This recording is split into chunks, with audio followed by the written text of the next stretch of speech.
My name is Megan Skur and I'm an 8th grader here. Some of you know my story, but others of you do not. This fall, my dad was diagnosed with stage 4 non-Hodgkin's lymphoma.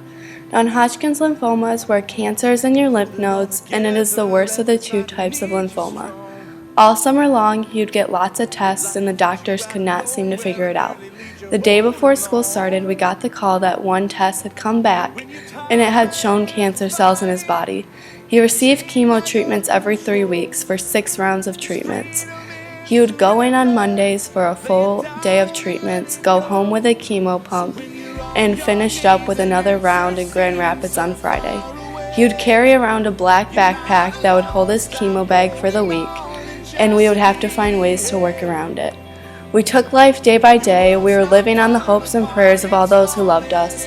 I remember questioning why us? I remember after his first week of treatments, his hair started falling out by the clumps, and finally we shaved it off. He later lost his eyelashes, arm hair, and his eyebrows.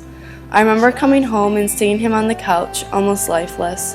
I never really liked to talk about my feelings, but instead I tried my hardest to stay happy for all those around me who were hurting.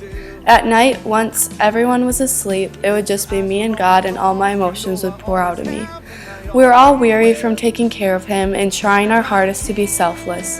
The first Monday of Christmas break, we met with his doctor in the morning. He gave us the news that he was cancer-free, but he still had 2 more rounds of treatments. Best Christmas present ever. Ever since, he has had follow-up tests and he is slowly progressing, and he has had 0 cancer in his body. I cannot imagine my life without this. I think about if this wouldn't have happened, what would life be like? I never want to forget this because it helped me gain strength. I grew in my faith even though it did not seem like it at the time. I gained a greater knowledge of God's great power and how strong He really is. I became closer with God, but our family as a whole worked so hard together to stay afloat, and because of this, we are now much closer than we were before. Because this happened, we have already been able to help others going through similar things.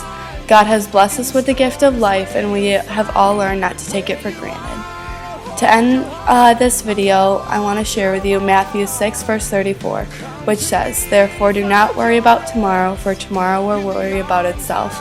Each day has enough trouble of its own."